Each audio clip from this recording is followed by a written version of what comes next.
লাফে রিক্সা থেকে নেমে দাঁড়ালো অর্ক। ঝুমকি পাথরের মতো বসে আছে। ওর দৃষ্টি হিলহিলে, অর্ককে যেন সর্বাঙ্গে চাটছে। আমার মায়ের অ্যাক্সিডেন্ট হয়নি? তীক্ষ্ণ কণ্ঠস্বর ঝুমকির। না, আমি তোমার কাছে হার চাইতে এসেছি। তুমি তুমি আমাকে ভড়কে দিয়েছ। গলা চড়াই উঠছিল, সামলে নিল ঝুমকি। ফ্রি স্কুল স্ট্রিটের এই মুখটাই দাঁড়ানো ধান্দাবাজ মানুষেরা এবারে এদিকে তাকালো। চিল্লাচ্ছ কেন? মালটা বের করো। অনেকক্ষণ পর অর্ক যেন কথাগুলো ফিরে পেল। সে আর চোখে দেখছিল লোকগুলোকে। একটু একটু করে লোকজন বাড়ছে। নেহাতি ভেরুয়া মার্কা, ওদের মধ্যে মাস্তান নেই। ঝুমকি রিক্সা থেকে নেমে ভাড়া মেটালো। তারপর হন হন করে ট্রাম স্টপের দিকে এগিয়ে গেল। দ্রুত পা চালালো অর্ক। এতক্ষণে তার স্থির বিশ্বাস হয়ে গেছে ঝুমকি হার নিয়েছে। না হলে নিশ্চয়ই অবাক হয়ে জিজ্ঞাসা করত, কিসের হার? সে ঝুমকির পাশে গিয়ে বলল, আমার সঙ্গে নকশা করে কোনো লাভ হবে না। তোমাকে যখন খুঁজে বের করেছি তখন ওটা আমি নিয়ে যাবই। দাঁড়াও। পেছন পেছন এলে আমি চেঁচাবো, চাপা গলায় বলল ঝুমকি। চেঁচাও, তারপর পাড়ায় ঢুকতে হবে। নিমতলায় পুরো বডি যাবে না। হেচুয়া ছেড়ে দেব। গর্জে উঠল অর্ক। হেচুয়া? ফ্যাকাশে মুখে তাকালো ঝুমকি। চিল্লাও না, চিল্লাও চিল্লাও। কোনো ভাতার তোমাকে বাঁচাবে পাড়ায় ঢুকলে? আমার মাল ছেড়ে দিয়ে রং নিচ্ছে। অর্কর কথা শেষ হওয়া মাত্র একজন মধ্যবয়সী লোক এগিয়ে এলো। কি হয়েছে? এই কি হয়েছে? অর্ক ঘুরে দাঁড়ালো। পেট মোটা নাদুস নদুস লোক। সে হাত নাড়ল। কি দরকার আপনার? এখান থেকে ফুটুন। এইটুকানি ছেলে আবার রংবাজি হচ্ছে। তারপরে গলা পাল্টে ঝুমকিকে বলল, ও কি তোমাকে ভয় দেখাচ্ছে? লোকটার পেছনে এখনো আরো কিছু জুটেছে। ঝুমকি ওদের দিকে তাকিয়ে বলল, না, এটা আমাদের ব্যাপার। ও। লোকটা যেন চুপসে গেল। তারপর মুখ বিকৃত করে ফুটপাতের ভিড়ের মধ্যে অন্যদের চাপা গলায় শোনালো, প্রস্টিটিউট। সঙ্গে সঙ্গে অর্ক ঘুরে দাঁড়ালো। সেই ধান্দায় তো এসেছিলেন, এখন সুবিধে হলো না বলে? আর একবার বলুন, ভুঁড়ি ফাঁসিয়ে দেব। লোকটা তোতলাতে লাগলো। কি কি করবে? তারপর প্রায় দৌড়ে চলে যেতে লাগলো উল্টো দিকে।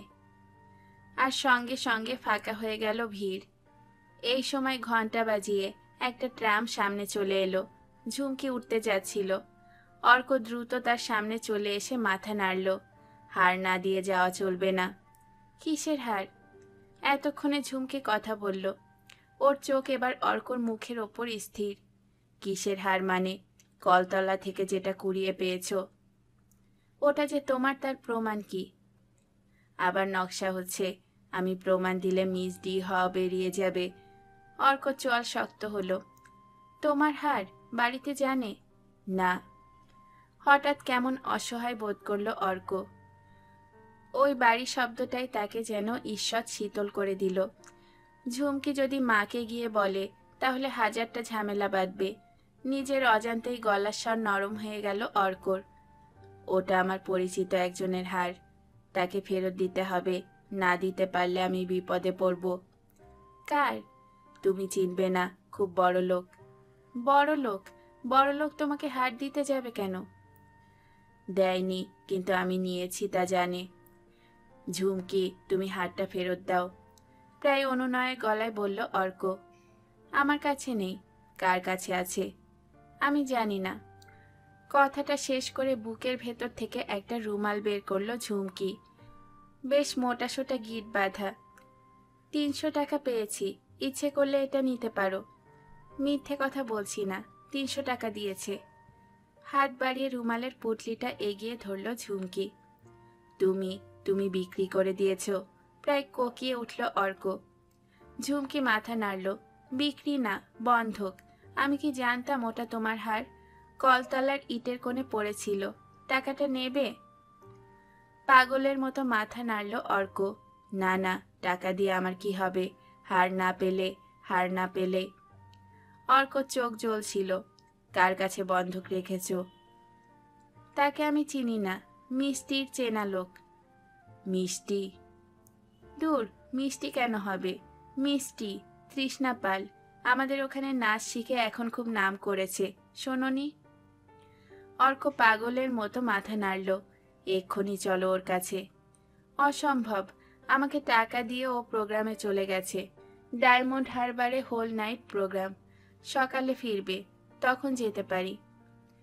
অর্ক ঝুমকির চোখে চোখ রাখল। সত্যি কথা বলছো? হ্যাঁ। কোথায় থাকে? আগে যাদবপুরে থাকতো, এখন চিতপুরে। নম্বরটা বলল সে।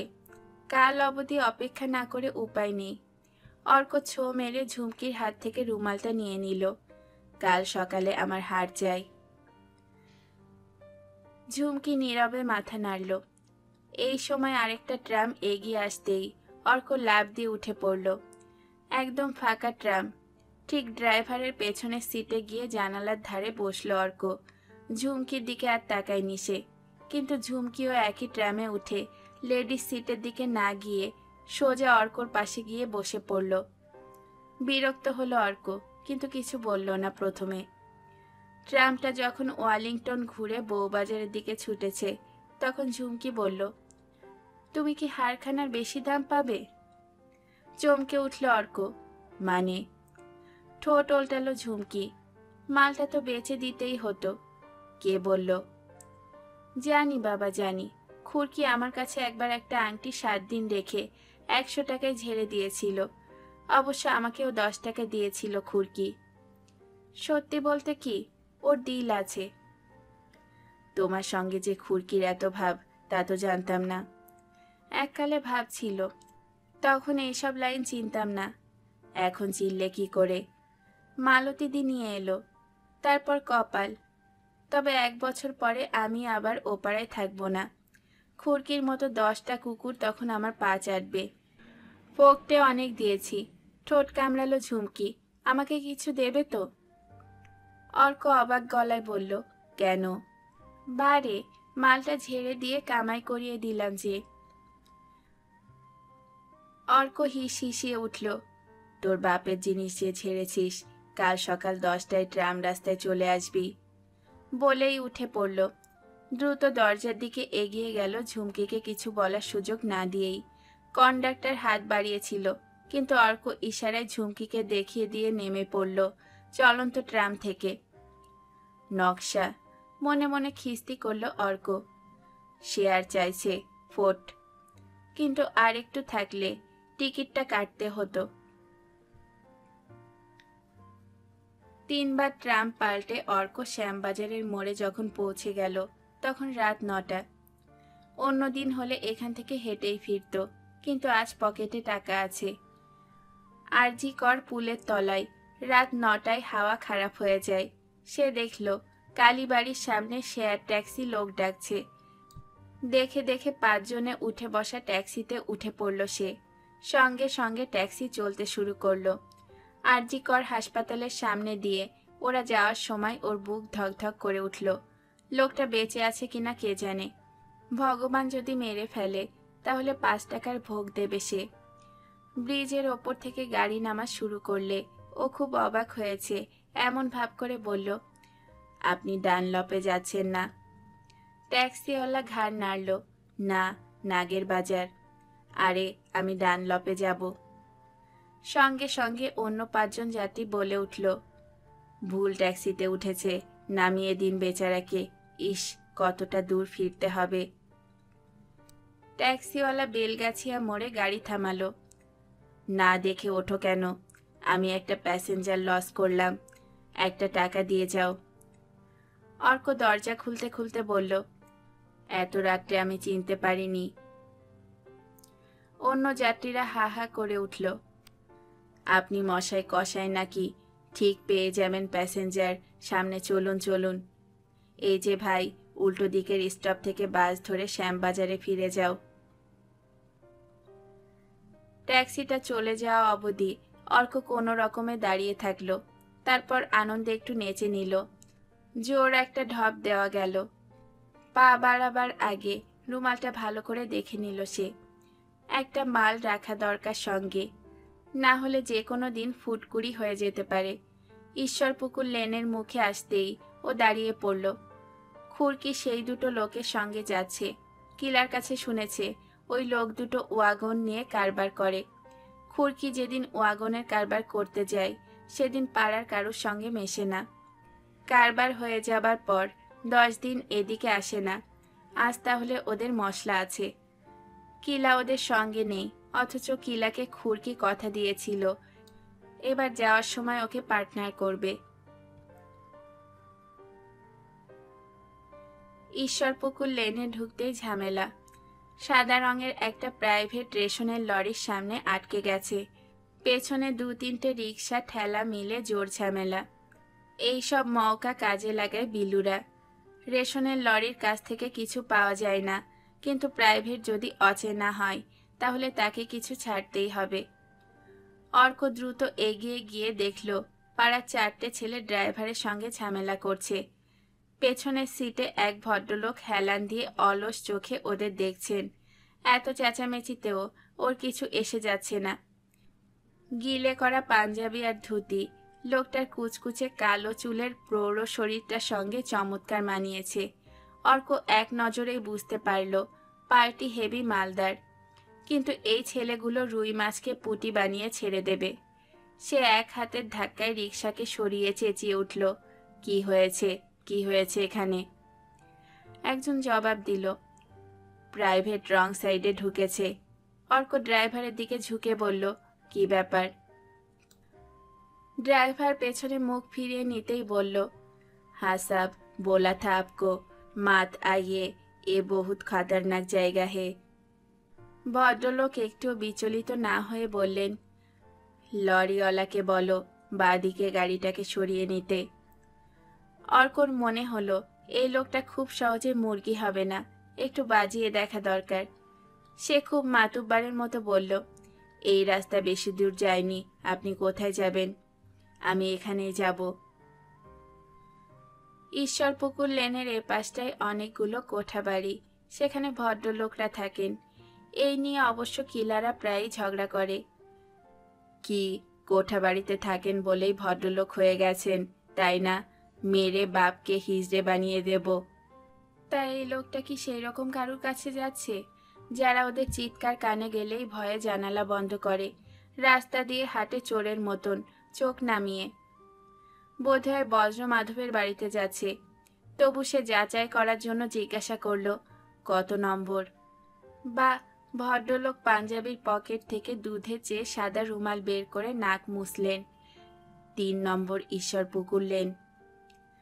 চোখ কুঁচকে গেল অর্কর। এত রাত্রে এইরকম মাল কখনোই 3 নম্বরে আসেনি। কোনো কোনো মালিক ড্রাইভার খুঁজতে আসে, কিন্তু সে তো সকালবেলায়। সে আরেকটু ঝুঁকে প্রশ্ন করল, কত নম্বর বললেন? 3। তুমি কি কানে কম শোনো? ওই লরিটাকে সরিয়ে নিতে বলো। 3 নম্বরে কার কাছে যাবেন? কেন, তোমার কি দরকার? খুব বিরক্তি গলায় বলল লোকটা। আমিও 3 নম্বরে থাকি। এবার ভদ্রলোক একটু নরম হলেন। ও, তাহলে তো ভালোই হলো। তুমি একটু দেখো তো, বড্ড দেরি হয়ে যাচ্ছে। হাত বাড়িয়ে লরিটাকে দেখিয়ে দিলেন ভদ্রলোক। এর আগে ড্রাইভার নেমেছিল, কিন্তু তার কথা লরিওয়ালা শুনছে না। পাড়ার ছেলেদের সমর্থন পাচ্ছে সে।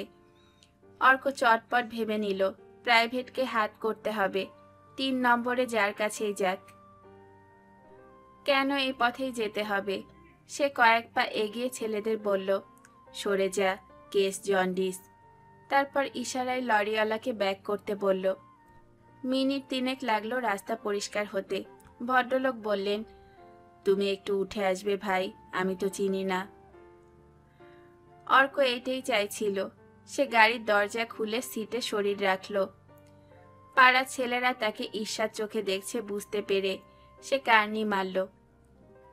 তারপর ভদ্রলোকের দিকে তাকাতেই বুঝতে পারল এরকম লোকের সঙ্গে সে কোনোদিন কথা বলেনি। এমনকি বিলাসসম এর কাছে কিছু না। ওর শরীর থেকে যে খুশবু বের হচ্ছে তা যে খুব মূল্যবান তা বুঝতে অসুবিধা হয়নি। যা ভেবেছিল তার চেয়ে অনেক বেশি বয়স ভদ্রলোকের। প্রাইভেট ততক্ষণে অনেকটা এগিয়েছে। ভদ্রলোক অলস চোখে বাইরে তাকিয়েছেন। নিমুর চায়ের দোকান দেখতে পেয়ে অর্ক বলল, এই যে এসে গেছি। সঙ্গে সঙ্গে ড্রাইভার প্রায় নিঃশব্দে গাড়ি থামালো। নিমুর দোকানে তখন ধোয়া মোছা চলছে। পাশে সিগারেটের দোকানে গ্যাগ গ্যাগ করে বিবিধ ভারতী বাজছে। ভদ্রলোক মুখ বাড়িয়ে 3 নম্বরের চেহারা দেখলেন। বিস্ময়ের অভিব্যক্তি ওর চোখে। বললেন, মাই গড, এটাই 3 নম্বর ঈশ্বর পুকুর লেন, ঠিক বলছো? হ্যাঁ, আপনি কার ঘরে যাবেন? দরজা খুলতে খুলতে জিজ্ঞাসা করল অর্ক। গাড়িটাকে দেখে দূরে দাঁড়ানো কয়েকজন উৎসুক চোখে তাকাচ্ছে। ভদ্রলোক বললেন, কার ঘর জানি না ভাই, আমি অনিমেষ মিত্রকে খুঁজছি। হা হয়ে গেল অর্ক। বাবাকে খুঁজছে লোকটা। এ কে? এই এত বছরে কোনো মানুষকে সে বাবার সঙ্গে দেখা করতে আসতে দেখেনি। এরকম বড়লোক বাবার খোঁজ করতে আসবে কেন? অর্ক কিছুই ঠাউর করতে পারছিল না। তাকে চেয়ে থাকতে দেখে ভদ্রলোক আবার জিজ্ঞাসা করলেন, তুমি চেনো? অর্ক ধীরে ধীরে মাথা নাড়ল। ভদ্রলোক এবার দরজা খুলে নিচে নামলেন। চারপাশে তাকিয়ে বুঝতে চেষ্টা করলেন পরিবেশটার চেহারা। তারপর ড্রাইভারকে বললেন, কিছুক্ষণ অপেক্ষা করো। ততক্ষণে অর্ক অনেকগুলো সম্ভাবনার কথা ভেবেছে। বাবা এককালে নকশাল ছিল। এই লোকটাও কি বাবার সঙ্গী ছিল? না, তা হতে পারে না। নকশালদের পুলিশ তো খুব প্যাদাতো। এই লোকটা কোনোদিন ঝাড় খেয়েছে বলে মনেই হয় না। কিছুদিন আগে ও মাকে বলতে শুনেছে, জানো, সুদীপ মন্ত্রী হয়েছে। সুদীপ? বাবা মুখ তুলে জিজ্ঞাসা করেছিল। ও, সুদীপকে তোমার মনে নেই? ইউনিভার্সিটিতে ইউনিয়ন করত, খুব একরোখা ছিল। তাই নাকি? সুদীপকে ওরা মিনিস্ট্রিতে নিয়েছে? বাবা এবং মায়ের কথাবার্তা থেকে অর্ক বুঝতে পেরেছিল ওই মন্ত্রীটাকে ওরা দুজনই চেনে। অতএব দু একটা ভদ্রলোকের সঙ্গে বাবার পরিচয় থাকতেই পারে। কিন্তু কি ধান্দায় এত রাত্রে 3 নম্বরে দেখা করতে আসবে, এইটাই মাথায় ঢুকছিল না ওর। ভদ্রলোক বললেন, অনিমেষ এখন হাঁটতে পারে? অর্ক বলল, ক্রাস নিয়ে পারে। গলিতে ঢুকলো অর্ক। পেছনে খুশবু ছড়ানো ভদ্রলোক। ওর চেহারা দেখতেই অনেকে দাঁড়িয়ে পড়েছে। শুধু মুখ্য বুড়ি চেঁচিয়ে উঠল, কে যায়? অর্ক জবাব দিল না। কিন্তু ভদ্রলোক মুখ্য বুড়ির দিকে ঘুরে দাঁড়াতে গিয়েও দাঁড়ালেন না। অনুদের দরজা বন্ধ। হঠাৎ এতক্ষণ বাদে অর্কর মনে হলো এই ভদ্রলোক আশায় আসছে বেঁচে গেল। দুপুরে মা যা বলেছে, তারপরে আজ রাত্রে দেরিতে ফেরার কোনো কৈফিয়ত দেওয়া যেত না। এই ভদ্রলোক যদি খুব বড় কেউ হয়, তাহলে নিশ্চয়ই ওরা একে নিয়ে মেতে থাকবে। ভেজানো দরজা খুলতেই অর্ক দেখল মা চেয়ারে বসে বই পড়ছে। বাবা বিছানায় গুটিয়ে শুয়ে রয়েছে। শব্দ হতেই মাধবীলতা মুখ তুলল বই থেকে। ছেলেকে দেখা মাত্র চোখের দৃষ্টি পাল্টে গেল। কোথায় ছিলি? অর্ক চোখে মুখে ইঙ্গিত করল, এখন রাগারাগি করো না, হাসপাতালে গিয়ে আটকে পড়েছিলাম, বাবাকে ডাকো। কেন? মাধবীলতার গলার স্বর শক্ত হলো। এক ভদ্রলোক বাবাকে খুঁজতে এসেছেন গাড়ি নিয়ে। কথা বলতে বলতে অর্ক ঘরে ঢুকেছিল। একটা 100 পাওয়ারের বাল্ব ঝুলছিল ঘরে। অনিমেষ সম্ভবত ঘুমিয়ে পড়েছিল, কারণ এই সব কথার কোনো প্রতিক্রিয়া তার মধ্যে দেখা গেল না। চোখের পাতা বন্ধ। মাধবীলতা এবার বিস্মিত ভঙ্গিতে উঠে দাঁড়ালো। খাটের ওপর বই রেখে দরজার দিকে এগিয়ে যেতেই ভদ্রলোককে দেখতে পেল। 60-এর আশেপাশে বয়স, গিলে করা পাঞ্জাবি এবং ধুতি, চকচকে জুতো পরা লোকটি খুবই স্মার্ট। সে অবাক গলায় জিজ্ঞাসা করল, কাকে খুঁজছেন? অনিমেষ এখানে থাকে। হ্যাঁ, ওকে ডেকে দেওয়া যেতে পারে।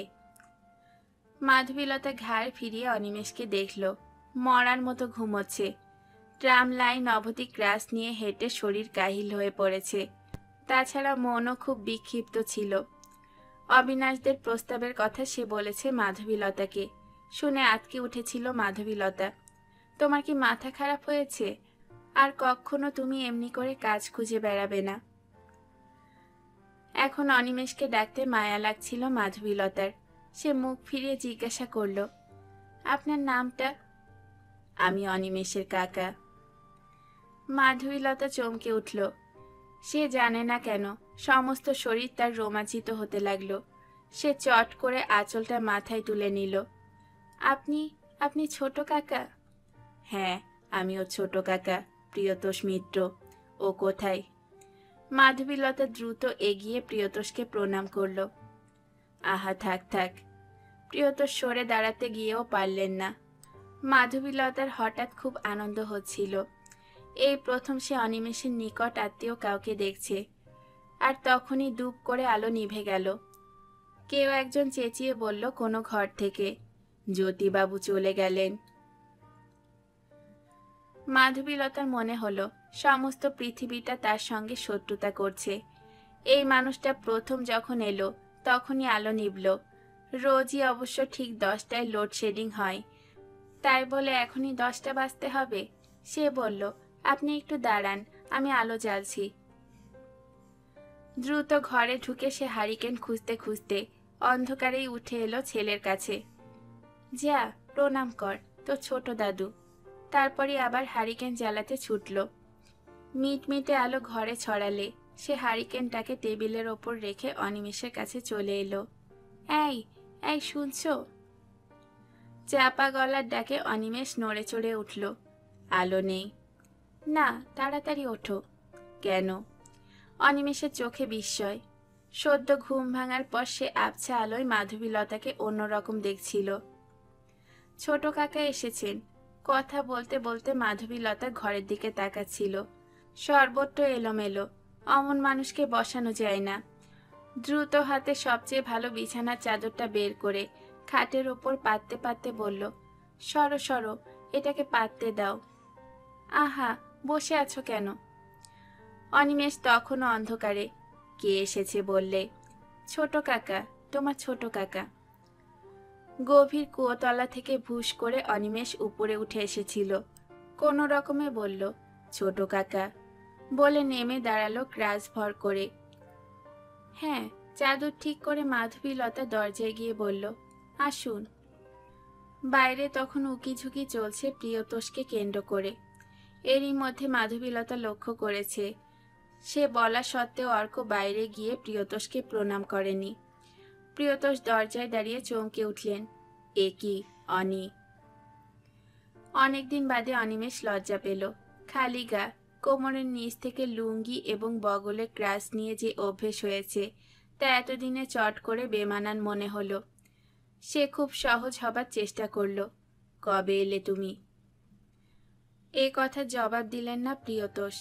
যেন নিজের চোখকে বিশ্বাস করতে পারছেন না, এমন ভঙ্গিতে তাকিয়েছিলেন। মাধবীলতা চেয়ারটা এগিয়ে দিল। বসুন। প্রিয়তোষ সেদিকে একদম লক্ষ্য না করে বললেন, এ আমি কল্পনাও করতে পারিনি। কি হয়েছিল? অনিমেষ হাসল। কি আবার হবে, বসো। প্রিয়তোষ চেয়ারটা টেনে নিয়ে ধীরে ধীরে বসতেই মাধবীলতা হাত পাখা দিয়ে বাতাস করতে লাগলো। প্রিয়তোষ হাত নাড়লেন। না না, হাওয়া করতে হবে না। যা গুমোট গরম, আপনি বসতে পারবেন না। অনিমেষ আবার জিজ্ঞাসা করল, কবে এলে? 3 দিন হলো। সুদীপের কাছ থেকে তোর খবর পেলাম। জেল থেকে ছাড়া পাওয়ার পর তোর আর কোনো খবর জানতো না ওরা। জেলে গিয়ে জানতে পারলাম তুই দীপক নামের একটি ছেলের বাড়িতে গিয়েছিস। তার ঠিকানা পেয়ে সুবিধে হলো। দীপকের বাড়িতে গিয়ে অবশ্য ঝামেলা হয়েছিল। প্রিয়তোষ থামতেই অনিমেষ জিজ্ঞাসা করল, কেন? দীপক তোর সঙ্গে জেলে ছিল।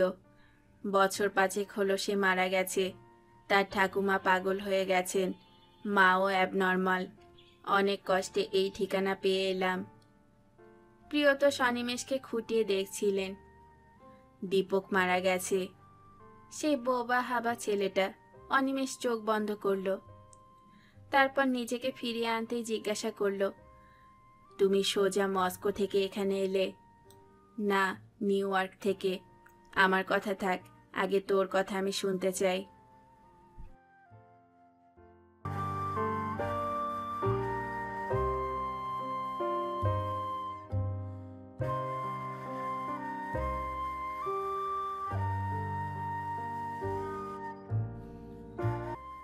শেষ হলো কালপুরুষ উপন্যাসের ১৩তম পর্ব। আজকের গল্প পাঠ আপনাদের কাছে কেমন লেগেছে অবশ্যই কমেন্ট করে জানাবেন। আশা করছি পরের পর্বটি নিয়ে খুব তাড়াতাড়ি ফিরে আসবো আপনাদের সাথে শেয়ার করার জন্য। ততদিনের জন্য সবাইকে টাটা জানিয়ে এই পর্যন্তই শেষ করছি।